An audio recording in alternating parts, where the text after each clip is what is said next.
प्यारे बच्चों, ਅੱਜ ਆਪਾਂ 8ਵੀਂ ਕਲਾਸ ਦਾ ਲੈਸਨ ਧਾਤਾਂ ਅਤੇ ਅਧਾਤਾਂ ਮੈਟਲਸ ਐਂਡ ਨਾਨ ਮੈਟਲਸ ਕਰਨ ਜਾ ਰਹੇ ਹਾਂ। ਹੋ ਸਕਦਾ ਹੈ ਕਿ ਤੁਹਾਡੇ ਲਈ ਇਹ ਸ਼ਬਦ ਨਵਾਂ ਹੋਵੇ, ਪਰ ਜਿਵੇਂ ਤੁਸੀਂ ਇਸ ਫੋਟੋ ਵਿੱਚ ਦੇਖ ਰਹੇ ਹੋ, ਇਹ ਚੀਜ਼ਾਂ ਤੁਹਾਡੇ ਲਈ ਨਵੀਆਂ ਨਹੀਂ ਹੈ। ਪੱਖਾ, ਇੱਕ ਬੈਂਚ, ਆ ਛੋਟੇ ਛੋਟੇ ਕ੍ਰਿਸਟਲਸ, ਕੋਲਾ, ਜਾਲੀ ਤੇ ਇਹ ਜੁਐਲਰੀ, ਇਹ ਸਾਰੇ ਤੁਸੀਂ ਆਮ ਹੀ ਆਪਣੇ ਆਲੇ ਦੁਆਲੇ ਦੇਖੇ ਹੋਣੇ ਆ। ਇਹ ਸਾਰੀਆਂ ਚੀਜ਼ਾਂ ਕੁਝ ਧਾਤਾਂ ਤੋਂ ਬਣੀਆਂ, ਕੁਝ ਅਧਾਤਾਂ ਤੋਂ ਬਣੀਆਂ। ਜਿਵੇਂ ਪੱਖਾ ਧਾਤ ਦਾ ਬਣਿਆ ਹੋਇਆ ਹੈ। ਇਹ ਟੇਬਲ ਹੈ, ਇਹਦੇ ਤੇ ਜਿਹੜੀ ਇਹ ਲੋਹਾ ਲੱਗਾ ਹੈ, ਇਹ ਧਾਤ ਹੈ। ਕੋਲਾ, ਇਸ ਨੂੰ ਅਸੀਂ ਅਧਾਤ ਵਜੋਂ ਦੇਖਦੇ ਹਾਂ। ਜਾਲੀ ਹੈ, ਫਿਰ ਇਸੇ ਤਰ੍ਹਾਂ ਨਾਲ ਸਾਡੇ ਕੋਲ ਇਹ ਜਿਹੜੇ ਛੋਟੇ ਛੋਟੇ ਕ੍ਰਿਸਟਲਸ ਹੈ, ਇਹ ਆਇਓਡੀਨ ਹੈ। ਤੁਸੀਂ ਜਦੋਂ ਸਾਹ ਲੈਂਦੇ ਆ ਉਦੋਂ ਆਕਸੀਜਨ ਅੰਦਰ ਜਾਂਦੀ ਹੈ, ਕਾਰਬਨ ਡਾਈਆਕਸਾਈਡ ਬਾਹਰ ਕੱਢਦੇ ਆ, ਉਹਦੇ ਵਿੱਚ ਵੀ ਅਧਾਤਾਂ ਹੁੰਦੀਆਂ। ਕਹਿਣ ਤੋਂ ਭਾਵ ਧਾਤਾਂ ਅਤੇ ਅਧਾਤਾਂ ਸ਼ਬਦ ਤੁਹਾਡੇ ਲਈ ਨਵਾਂ ਹੋ ਸਕਦਾ ਹੈ, ਪਰ ਇਹ ਜਿਹੜੀ ਵਰਤੋਂ ਵਿੱਚ ਆਉਣ ਵਾਲੀ ਚੀਜ਼ ਹੈ, ਇਹ ਅਸੀਂ ਰੋਜ਼ਾਨਾ ਜ਼ਿੰਦਗੀ ਦੇ ਵਿੱਚ ਅਕਸਰ ਹੀ ਵਰਤਦੇ ਹਾਂ। ਹੁਣ ਅਸੀਂ ਧਾਤਾਂ ਤੇ ਅਧਾਤਾਂ ਦੀ ਪਛਾਣ ਕਰਨ ਲਈ ਇਹਨਾਂ ਦੇ ਗੁਣਾਂ ਬਾਰੇ ਜਾਣਕਾਰੀ ਲਵਾਂਗੇ। ਸਭ ਤੋਂ ਪਹਿਲਾਂ ਅਸੀਂ ਫਿਜ਼ੀਕਲ ਪ੍ਰੋਪਰਟੀਜ਼, ਜਿਨ੍ਹਾਂ ਨੂੰ ਅਸੀਂ ਭੌਤਿਕ ਗੁਣ ਕਹਿੰਦੇ ਆ, ਇਸੇ ਤਰ੍ਹਾਂ ਨਾਲ ਕੈਮੀਕਲ ਪ੍ਰੋਪਰਟੀਜ਼, ਜਿਨ੍ਹਾਂ ਨੂੰ ਅਸੀਂ ਰਸਾਇਣਿਕ ਗੁਣ ਕਹਿੰਦੇ ਆ। ਹੁਣ ਇੱਕ ਇੱਕ ਕਰਕੇ ਅਸੀਂ ਪਹਿਲਾਂ ਭੌਤਿਕ ਗੁਣ ਤੇ ਫਿਰ ਰਸਾਇਣਿਕ ਗੁਣਾਂ ਬਾਰੇ ਜਾਣਕਾਰੀ ਲਵਾਂਗੇ। ਸਭ ਤੋਂ ਪਹਿਲਾਂ ਸਾਡੇ ਕੋਲ ਇਹ ਹੈ physical properties of metals and naan metals. ਕਹਿਣ ਦਾ ਮਤਲਬ ਕਿ ਧਾਤਾਂ ਦੇ ਭੌਤਿਕ ਗੁਣ ਤੇ ਅਧਾਤਾਂ ਦੇ ਭੌਤਿਕ ਗੁਣ। ਸਭ ਤੋਂ ਪਹਿਲਾਂ ਭੌਤਿਕ ਗੁਣ ਕੀ ਹੁੰਦੇ ਆ? ਭੌਤਿਕ ਗੁਣ ਉਹ ਗੁਣ ਹੁੰਦੇ ਆ ਕਿ ਜਦੋਂ ਅਸੀਂ ਕਿਸੇ ਚੀਜ਼ ਦੀ ਪਛਾਣ ਉਸਦੇ ਬਾਹਰੀ ਦਿੱਖ ਤੋਂ, ਬਾਹਰੀ ਕਿਸੇ ਆਕਾਰ ਤੋਂ ਜਾਂ ਉਹਦੇ ਕਿਸੇ ਹੋਰ ਬਾਹਰੀ ਗੁਣ ਤੋਂ ਕਰ ਸਕਦੇ ਹੋਈਏ। ਉਦਾਹਰਣ ਵਜੋਂ ਜਦੋਂ ਅਸੀਂ ਧਾਤਾਂ ਦੀ ਗੱਲ ਕਰਦੇ ਹਾਂ ਤਾਂ ਸਭ ਤੋਂ ਪਹਿਲਾਂ ਮੈਟਲਸ ਨੂੰ ਸੋਨਰਸ ਕਿਹਾ ਜਾਂਦਾ ਹੈ। ਕਹਿਣ ਤੋਂ ਭਾਵ ਧਾਤਾਂ ਆਵਾਜ਼ ਪੈਦਾ ਕਰਦੀਆਂ ਹਨ। ਤੁਸੀਂ ਆਪਣੇ ਸਕੂਲ ਦੀ ਘੰਟੀ ਦੀ ਆਵਾਜ਼ ਅਕਸਰ ਹੀ ਸੁਣੀ ਹੋਊਗੀ। ਤਾਂ ਲੋਹੇ ਦੀ ਜਾਂ ਕਈ ਵਾਰੀ ਕਿਸੇ ਹੋਰ ਦੋ ਧਾਤਾਂ ਨੂੰ ਮਿਲਾ ਕੇ ਪਿੱਤਲ ਦੀ ਜਿਹੜੀ ਘੰਟੀ ਹੈ ਉਹ ਬਣਾਈ ਜਾਂਦੀ ਹੈ। ਇਸ ਦੀ ਆਵਾਜ਼ ਅਸੀਂ ਸਾਰੇ ਸੁਣਦੇ ਹਾਂ। ਇਸੇ ਤਰ੍ਹਾਂ ਨਾਲ ਪਰ ਜੇ ਅਸੀਂ ਗੱਲ ਕਰਦੇ ਹਾਂ ਨਾਨ ਮੈਟਲਸ ਦੀ, ਤਾਂ ਨਾਨ ਮੈਟਲਸ ਤੁਹਾਨੂੰ ਯਾਦ ਹੋਊਗਾ, ਅਸੀਂ ਅਧਾਤਾਂ ਦੀ ਗੱਲ ਕੀਤੀ ਸੀ, ਕੋਲਾ। ਤਾਂ ਕੋਲਾ ਜਾਂ ਆਕਸੀਜਨ, ਤਾਂ ਇਹੋ ਜਿਹੀਆਂ ਚੀਜ਼ਾਂ ਜਿਹੜੀਆਂ ਇਹ ਬਿਲਕੁਲ ਵੀ ਆਵਾਜ਼ ਪੈਦਾ ਨਹੀਂ ਕਰਦੀਆਂ। ਅਗਲਾ ਗੁਣ ਹੈਗਾ ਸਾਡੇ ਕੋਲੇ ਡਕਟਿਲਿਟੀ। ਡਕਟਿਲਿਟੀ ਨੂੰ ਅਸੀਂ ਪੰਜਾਬੀ ਵਿੱਚ ਖਚੀਣਯੋਗਤਾ ਦਾ ਨਾਮ ਵੀ ਦਿੰਦੇ ਆ। ਖਚੀਣਯੋਗਤਾ ਦਾ ਮਤਲਬ ਹੁੰਦਾ ਹੈ ਕਿ ਅਸੀਂ ਕਿਸੇ ਪਦਾਰਥ ਨੂੰ ਖਿੱਚ ਕੇ ਬਰੀਕ ਤਾਰਾਂ ਦੇ ਵਿੱਚ ਕਿਵੇਂ ਕਨਵਰਟ ਕਰ ਸਕਦੇ ਹਾਂ। ਧਾਤਾਂ ਵਿੱਚ ਇਹ ਗੁਣ ਅਸੀਂ ਦੇਖਦੇ ਹਾਂ। ਧਾਤਾਂ ਤੋਂ ਤਾਰਾਂ ਬਣਾਈਆਂ ਜਾ ਸਕਦੀਆਂ, ਪਰ ਜਿਹੜੀਆਂ ਅਧਾਤਾਂ ਹੁੰਦੀਆਂ ਉਹਨਾਂ ਤੋਂ ਇਹ ਤਾਰਾਂ ਬਣਾਈਆਂ ਨਹੀਂ ਜਾ ਸਕਦੀਆਂ। ਅਗਲਾ ਗੁਣ ਸਾਡੇ ਕੋਲੇ ਆ ਜਾਂਦਾ ਹੈ ਮੈਲੇਬਿਲਿਟੀ, ਮਤਲਬ ਕੁਟੀਨਯੋਗਤਾ। ਤਾਂ ਇਸ ਕੁਟੀਨਯੋਗਤਾ ਲਈ ਅਸੀਂ ਇੱਕ ਕਿਰਿਆ ਰਾਹੀਂ ਧਾਤਾਂ ਦੀ ਕੁਟੀਨਯੋਗਤਾ ਪਰਖਣ ਲਈ ਅਸੀਂ ਇੱਕ ਐਕਟੀਵਿਟੀ ਕਰਦੇ ਹਾਂ। ਇਸ ਲਈ ਲੋੜੀਂਦਾ ਸਮਾਨ ਮੇਖ, ਕੋਲੇ ਦਾ ਟੁਕੜਾ, ਪੈਨਸਿਲ ਦਾ ਸਿੱਕਾ ਅਤੇ ਐਲੂਮੀਨੀਅਮ ਦੀ ਤਾਰ, ਇੱਕ ਹਥੌੜੀ। ਹੁਣ ਅਸੀਂ ਲੋਹੇ ਦੀ ਮੇਖ ਨੂੰ ਹਥੌੜੀ ਦੀ ਸਹਾਇਤਾ ਨਾਲ ਕੁੱਟਦੇ ਹਾਂ। ਤੁਸੀਂ ਦੇਖੋਗੇ ਕਿ ਜਿਵੇਂ ਜਿਵੇਂ ਅਸੀਂ ਇਸ ਮੇਖ ਦੇ ਉੱਪਰ ਸੱਟ ਲਗਾ ਰਹੇ ਹਾਂ ਤਾਂ ਇਹ ਚਪਟੀ ਹੋ ਰਹੀ ਹੈ। ਇਸੇ ਤਰ੍ਹਾਂ ਐਲੂਮੀਨੀਅਮ ਦੀ ਤਾਰ ਵੀ ਹੌਲੀ ਹੌਲੀ ਚਪਟੀ ਹੋ ਗਈ। ਇਸ ਦਾ ਭਾਵ ਕੀ ਹੈ ਕਿ ਧਾਤਾਂ ਨੂੰ ਕੁੱਟਿਆ ਜਾ ਸਕਦਾ ਹੈ। ਇਸ ਨੂੰ ਕੁਟੀਨਯੋਗਤਾ ਕਹਿੰਦੇ ਹਨ।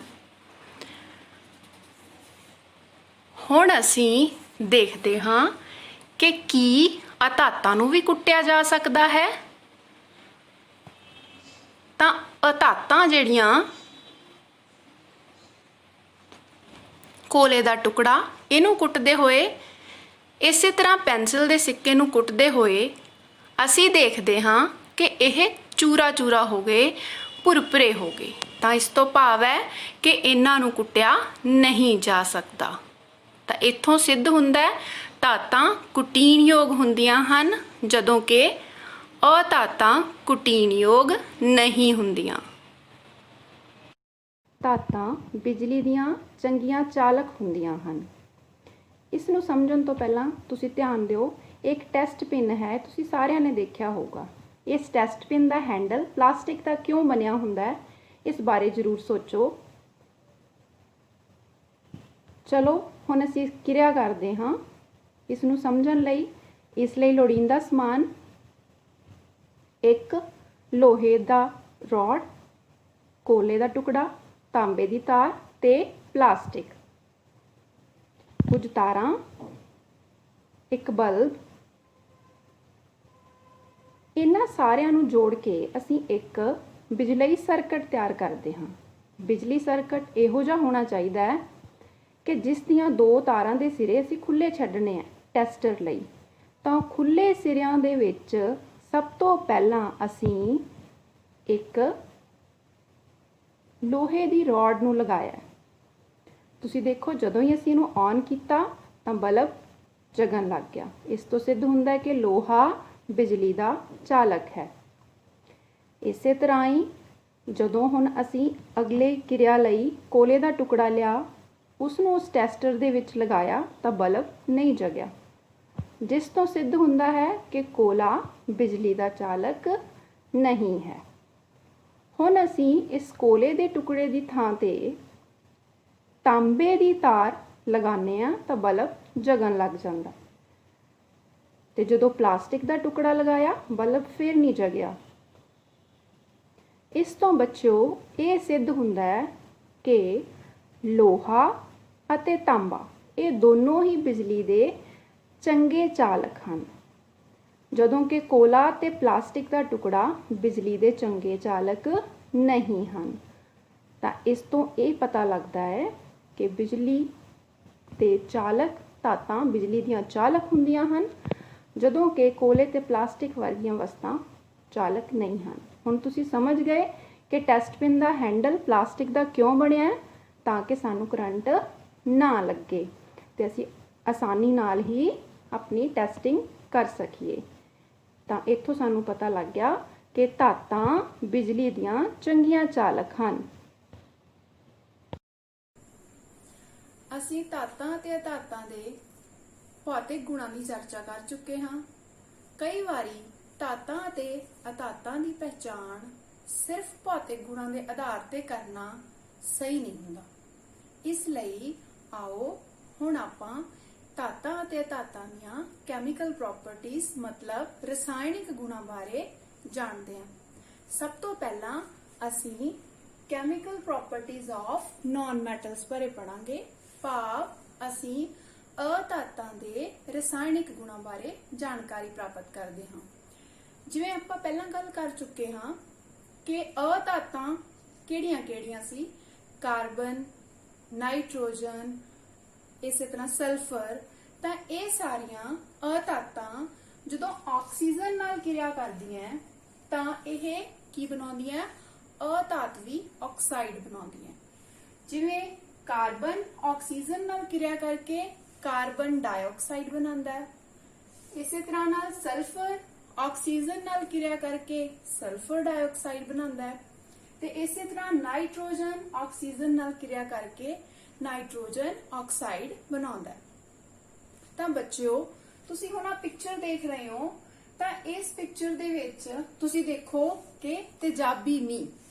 ਤਾਂ ਇਸ ਨੂੰ ਅਸੀਂ ਕਿਸ ਤਰ੍ਹਾਂ ਦੇਖਦੇ ਹਾਂ, ਜਿਵੇਂ ਤੁਸੀਂ ਸਾਰੇ ਜਾਣਦੇ ਹੀ ਹੋ ਕਿ ਕਾਰਬਨ ਡਾਈਆਕਸਾਈਡ, ਨਾਈਟ੍ਰੋਜਨ ਡਾਈਆਕਸਾਈਡ ਤੇ ਸਲਫਰ ਡਾਈਆਕਸਾਈਡ ਵਰਗੀਆਂ ਗੈਸਾਂ ਹਵਾ ਵਿੱਚ ਚਲੀਆਂ ਜਾਂਦੀਆਂ। ਇਸ ਤੋਂ ਬਾਅਦ ਇਹ ਬੱਦਲਾਂ ਦੇ ਵਿੱਚ ਪਾਣੀ ਨਾਲ ਰਲ ਕੇ ਤੇਜ਼ਾਬੀ ਮੀਂਹ ਦਾ ਕਾਰਨ ਬਣਦੀਆਂ। ਇਹ ਤੇਜ਼ਾਬੀ ਮੀਂਹ ਜਦੋਂ ਧਰਤੀ ਤੇ ਪੈਂਦਾ ਹੈ ਤਾਂ ਜਿੱਥੇ-ਜਿੱਥੇ ਇਹ ਮੀਂਹ ਆ ਰਿਹਾ ਹੁੰਦਾ ਹੈ ਉੱਥੋਂ ਪਾਣੀ ਅਤੇ ਧਰਤੀ ਨੂੰ ਪ੍ਰਦੂਸ਼ਿਤ ਕਰਦਾ ਜਾਂਦਾ ਹੈ। ਤੁਹਾਨੂੰ ਯਾਦ ਹੋਵੇਗਾ 7ਵੀਂ ਕਲਾਸ ਵਿੱਚ ਅਸੀਂ ਤੇਜ਼ਾਬੀ ਵਰਖਾ ਕਾਰਨ ਸੰਗਮਰਮਰ ਦਾ ਹੁੰਦਾ ਖੋਰ ਜਿਹੜਾ ਤਾਜ ਮਹਿਲ ਨੂੰ ਨੁਕਸਾਨ ਪਹੁੰਚਾ ਰਿਹਾ ਉਹ ਪੜਿਆ ਸੀ। ਤਾਂ ਇਸ ਬਾਰੇ ਤੁਸੀਂ ਸਾਰੇ ਹੀ ਜਾਣਦੇ ਹੋ। ਆਓ ਹੁਣ ਅਸੀਂ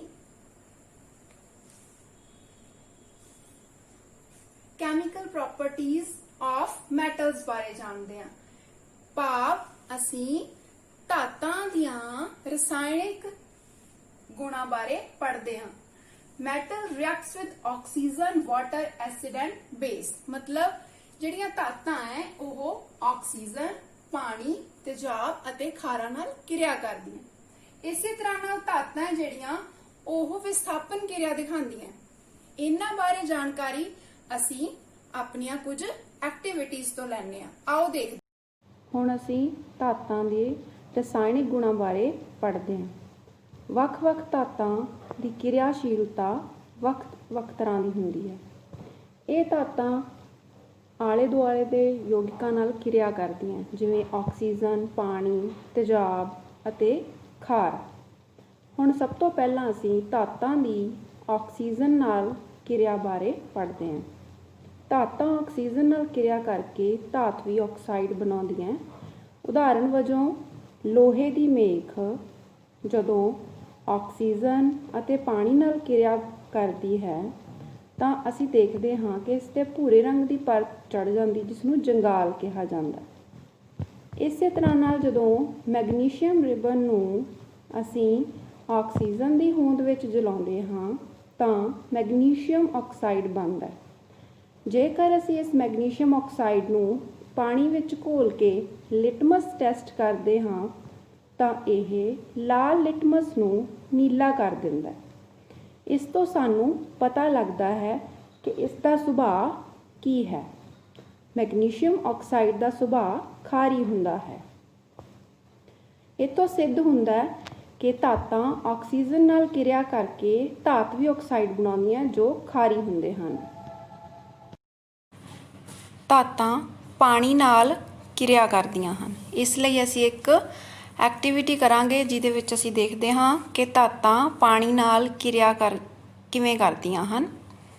ਇਸ ਐਕਟੀਵਿਟੀ ਲਈ ਅਸੀਂ ਕੁਝ ਸਮਾਨ ਜਿਹੜਾ ਸਾਨੂੰ ਚਾਹੀਦਾ ਹੈ, ਇੱਕ ਬੀਕਰ ਜਿਹਦੇ ਵਿੱਚ ਪਾਣੀ ਪਾ ਲੈਣਾ ਸੀ, ਸੋਡੀਅਮ ਦਾ ਇੱਕ ਛੋਟਾ ਜਿਹਾ ਟੁਕੜਾ। ਸੋਡੀਅਮ ਧਾਤ ਦੀ ਇੱਕ ਖਾਸੀਅਤ ਇਹ ਹੈ ਕਿ ਬਹੁਤ ਨਰਮ ਹੁੰਦੀ ਹੈ ਅਤੇ ਆਸਾਨੀ ਨਾਲ ਕੱਟੀ ਜਾ ਸਕਦੀ ਹੈ।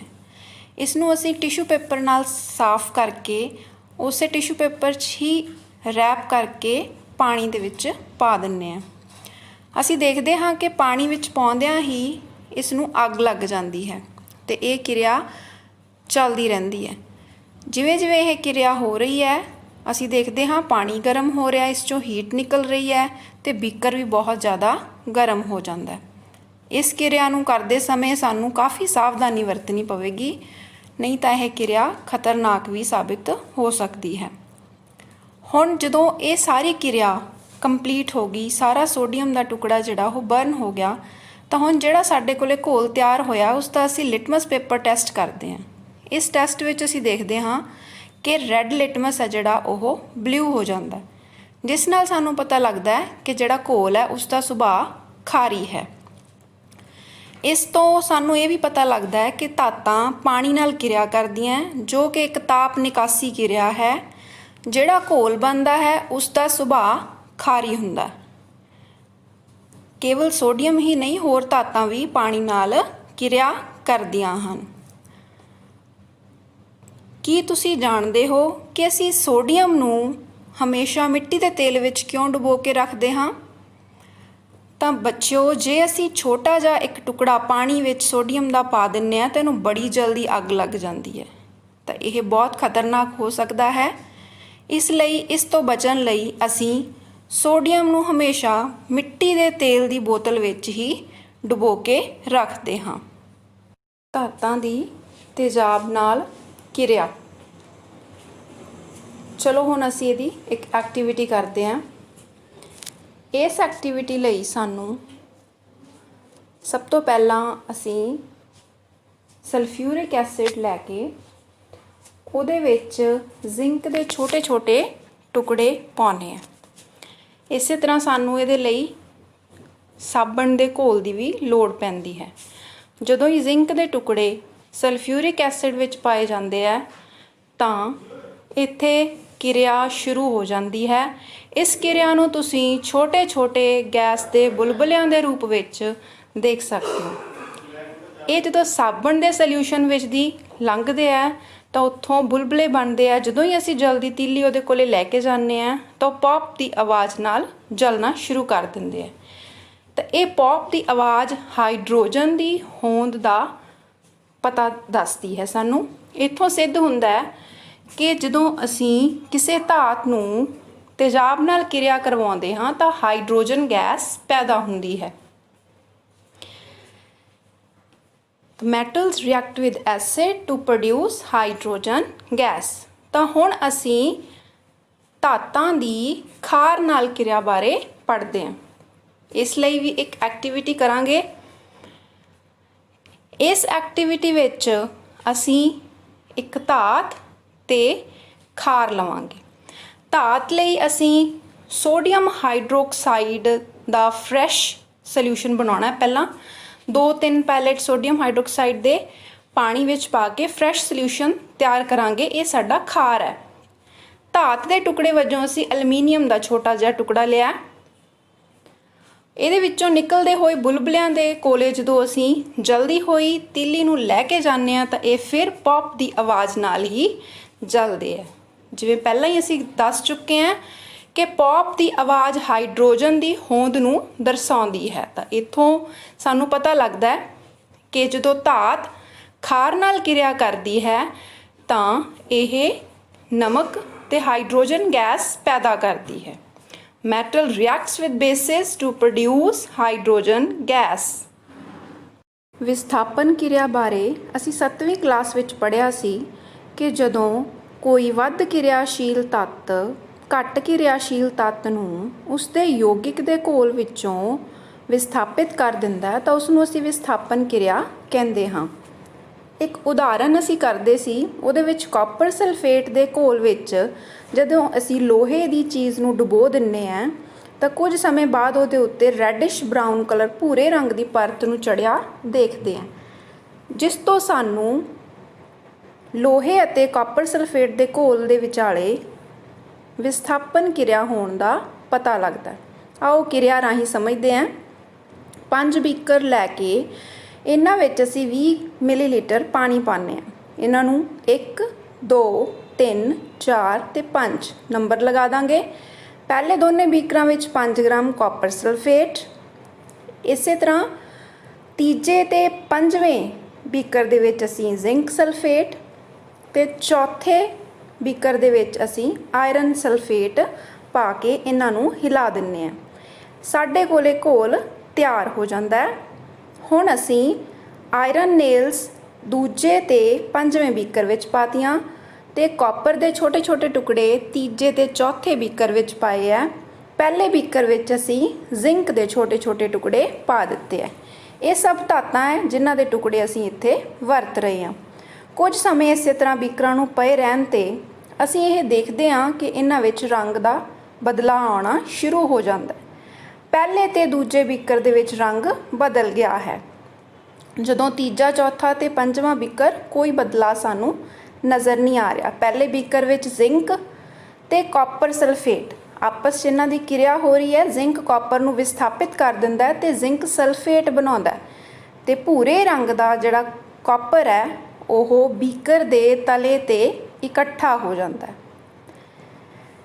ਇਸੇ ਤਰ੍ਹਾਂ ਜਦੋਂ ਅਸੀਂ ਦੂਸਰੇ ਬੀਕਰ ਨੂੰ ਦੇਖਦੇ ਹਾਂ ਤਾਂ ਇਸ ਵਿੱਚ ਕਾਪਰ ਸਲਫੇਟ ਅਤੇ ਆਇਰਨ ਦੇ ਵਿਚਕਾਰ ਕਿਰਿਆ ਹੋ ਰਹੀ ਹੈ। ਇਸ ਵਿੱਚ ਆਇਰਨ ਵੱਧ ਕਿਰਿਆਸ਼ੀਲ ਹੋਣ ਕਰਕੇ ਕਾਪਰ ਸਲਫੇਟ ਵਿੱਚੋਂ ਕਾਪਰ ਨੂੰ ਵਿਸਥਾਪਿਤ ਕਰ ਦਿੰਦਾ ਹੈ ਤੇ ਕਾਪਰ ਭੂਰੇ ਰੰਗ ਦੀ ਪਰਤ ਬਣਾ ਕੇ ਥੱਲੇ ਬੈਠ ਜਾਂਦਾ ਹੈ ਤੇ ਘੋਲ ਦਾ ਰੰਗ ਹਰਾ ਹੋ ਜਾਂਦਾ ਹੈ। ਇਸ ਤੋਂ ਸਾਨੂੰ ਪਤਾ ਲੱਗਦਾ ਹੈ ਕਿ ਪਹਿਲੇ ਤੇ ਦੂਸਰੇ ਬੀਕਰ ਵਿੱਚ ਕਿਰਿਆ ਹੋ ਰਹੀ ਹੈ, ਜਦੋਂ ਕਿ ਮਗਰਲੇ ਤਿੰਨੇ ਬੀਕਰਾਂ ਦੇ ਵਿੱਚ।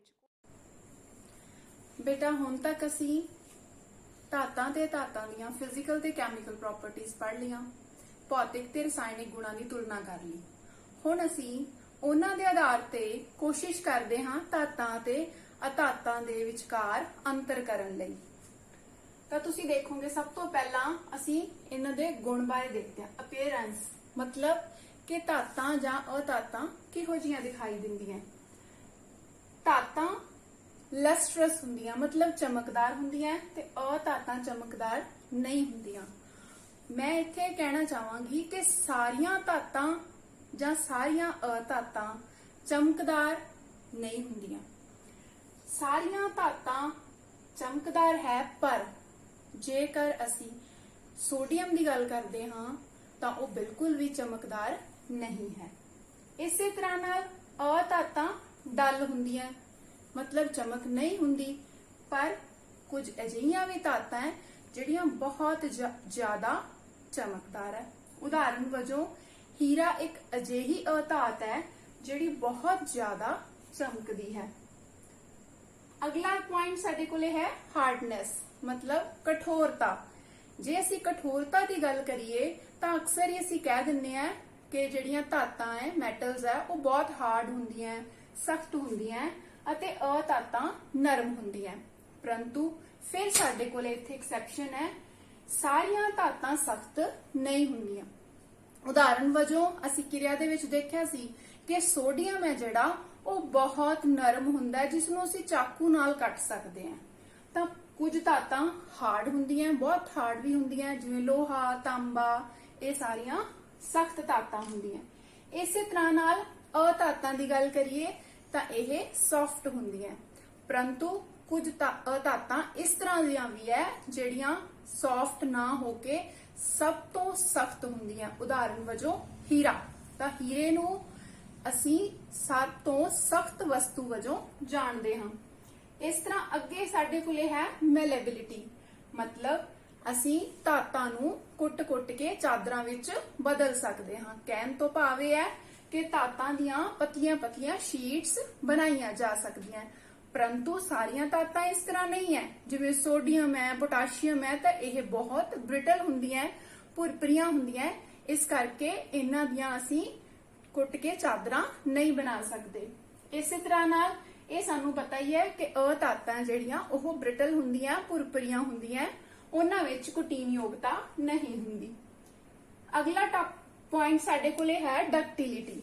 ਡਕਟਿਲਿਟੀ ਤੋਂ ਭਾਵ ਕਿ ਅਸੀਂ ਇਹਨਾਂ ਦੀਆਂ ਖਿੱਚ ਕੇ ਤਾਰਾਂ ਬਣਾ ਸਕਦੇ ਹਾਂ। ਹਾਂ, ਬਿਲਕੁਲ ਧਾਤਾਂ ਦੀਆਂ ਤਾਰਾਂ ਨੂੰ ਬਣਾਇਆ ਜਾ ਸਕਦਾ ਹੈ, ਪਰ ਅਧਾਤਾਂ ਦੀਆਂ ਤਾਰਾਂ ਖਿੱਚੀਆਂ ਨਹੀਂ ਜਾ ਸਕਦੀਆਂ।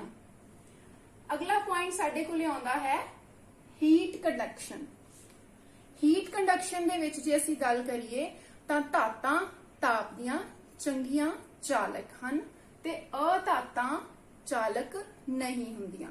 ਪਰੰਤੂ ਇੱਥੇ ਫੇਰ ਅਸੀਂ ਇੱਕ ਐਕਸੈਪਸ਼ਨ ਲਵਾਂਗੇ ਕਿ ਜਿਹੜੀਆਂ ਸਾਡੇ ਕੋਲੇ ਧਾਤਾਂ ਦੀ ਗੱਲ ਕਰਦੇ ਆ ਉਹ ਤਾਂ ਚਾਲਕ ਹੈ ਹੀ, ਬਟ ਅਧਾਤਾਂ ਦੇ ਵਿੱਚੋਂ ਵੀ ਸਾਡੇ ਕੋਲੇ ਕੁਝ ਚਾਲਕਤਾ ਦਿਖਾਉਂਦੇ ਆ ਜਿਨ੍ਹਾਂ ਦੇ ਵਿੱਚੋਂ ਹੀਟ ਪਾਸ ਹੋ ਜਾਂਦੀ ਹੈ। ਇਸੇ ਤਰ੍ਹਾਂ ਸਾਡੇ ਕੋਲੇ ਆ ਜਾਂਦਾ ਹੈ ਕੰਡਕਸ਼ਨ ਆਫ ਇਲੈਕਟ੍ਰਿਸਿਟੀ, ਮਤਲਬ ਬਿਜਲੀ ਧਾਰਾ ਦਾ ਪਰਿਵਹਨ। ਧਾਤਾਂ ਵਿੱਚੋਂ ਕਰੰਟ ਪਾਸ ਕਰਦਾ ਹੈ, ਪਰ ਅਧਾਤਾਂ ਜਿਹੜੀਆਂ ਉਹ ਕਰੰਟ ਦੀਆਂ ਕੁਚਾਲਕ ਹੁੰਦੀਆਂ। ਪਰੰਤੂ ਤੁਹਾਨੂੰ ਯਾਦ ਹੋਵੇਗਾ ਕਿ ਪੈਨਸਿਲ ਦੇ ਸਿੱਕਾ, ਜਿਹਨੂੰ ਅਸੀਂ ਗ੍ਰੇਫਾਈਟ ਕਹਿੰਦੇ ਆ, ਉਹਦੇ ਵਿੱਚੋਂ ਦੀ ਇਲੈਕਟ੍ਰਿਸਿਟੀ ਹੈ ਜਿਹੜੀ ਉਹ ਅੱਛੇ ਤਰੀਕੇ ਨਾਲ ਪਾਸ ਹੋ ਜਾਂਦੀ ਹੈ।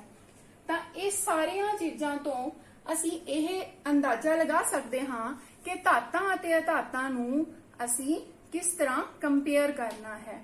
ਤਾਂ ਹੁਣ ਅਸੀਂ ਨੈਕਸਟ ਟੌਪਿਕ ਵੱਲ ਚੱਲਦੇ ਹਾਂ। ਉਹ ਹੈ ਸਾਡੇ ਕੋਲੇ use of metals. Use of metals ਮਤਲਬ ਅਸੀਂ ਧਾਤਾਂ ਨੂੰ ਕਿੱਥੇ ਵਰਤਦੇ ਹਾਂ। ਤੁਸੀਂ ਦੇਖਦੇ ਹੋ ਆਪਣੇ ਆਲੇ ਦੁਆਲੇ ਜਿੰਨੀਆਂ ਮਸ਼ੀਨਸ ਹੈ, ਆਟੋਮੋਬਾਈਲ ਮਤਲਬ ਕਾਰਾਂ, ਜੀਪਾਂ, ਐਰੋਪਲੇਨਸ, ਟ੍ਰੇਨਸ, ਫਿਰ ਜਿਹੜੇ ਅਸੀਂ ਉਪਗ੍ਰਹਿ ਦੀ ਵਰਤੋਂ ਕਰਦੇ ਆ, ਇੰਡਸਟਰੀਜ਼, ਗੈਜਟ, ਮਤਲਬ ਜਿੰਨੀਆਂ ਮਸ਼ੀਨਾਂ ਹੈ, ਪੁਰਜੇ ਹੈ, ਉਹ ਸਾਰੇ ਕਿਹਦੇ ਤੋਂ ਬਣੇ ਹੋਏ ਆ? ਧਾਤਾਂ ਤੋਂ ਬਣੇ ਹੋਏ ਆ। ਇਸੇ ਤਰ੍ਹਾਂ ਨਾਲ ਸਾਡੇ ਕੋਲੇ ਜਿਹੜੇ ਬਰਤਨ ਹੈ ਜਾਂ ਪਾਣੀ ਦੇ ਵਿੱਚ ਚੱਲਣ ਵਾਲੀਆਂ ਕੁਝ ਜਹਾਜ਼ ਹੈ, ਇਹ ਸਾਰੇ ਹੀ ਕਾਹਦੇ ਨਾਲ ਬਣੇ ਹੋਏ ਆ? ਧਾਤਾਂ ਤੋਂ ਬਣੇ ਹੋਏ ਨੇ। ਅਗਲਾ ਪੁਆਇੰਟ ਅਸੀਂ ਡਿਸਕਸ ਕਰਨ ਜਾ ਰਹੇ ਹਾਂ use of non metals. Use of non metals ਦੇ ਵਿੱਚ ਅਸੀਂ ਗੱਲ ਕਰਦੇ ਹਾਂ, ਸਭ ਤੋਂ ਪਹਿਲਾਂ ਅਸੀਂ ਗੱਲ ਕਰਦੇ ਹਾਂ ਆਕਸੀਜਨ ਦੀ। ਤਾਂ ਆਕਸੀਜਨ ਅਸੀਂ ਕਿੱਥੇ ਵਰਤਦੇ ਹਾਂ? ਤੁਸੀਂ ਸਾਰੇ ਜਾਣਦੇ ਆ ਕਿ ਅਸੀਂ ਸਾਹ ਲੈਣ ਲਈ ਵਰਤਦੇ ਹਾਂ। ਅਗਲਾ ਅਸੀਂ ਗੱਲ ਕਰਦੇ ਹਾਂ ਨਾਈਟ੍ਰੋਜਨ ਤੇ ਫਾਸਫੋਰਸ ਵਰਗੀਆਂ ਅਧਾਤਾਂ। ਇਹ ਸਾਨੂੰ ਸਭ ਨੂੰ ਪਤਾ ਹੈ ਕਿ ਅਸੀਂ ਪਲਾਂਟਸ ਨੂੰ ਖਾਦ ਦੇ ਰੂਪ ਵਿੱਚ ਇਹਨਾਂ ਅਧਾਤਾਂ ਦੀ ਜ਼ਰੂਰਤ ਪੈਂਦੀ ਹੈ। ਇਹ ਉਹਨਾਂ ਦੇ ਵਾਧੇ ਵਾਸਤੇ ਹੈਲਪਫੁਲ ਹੁੰਦੀਆਂ ਹਨ।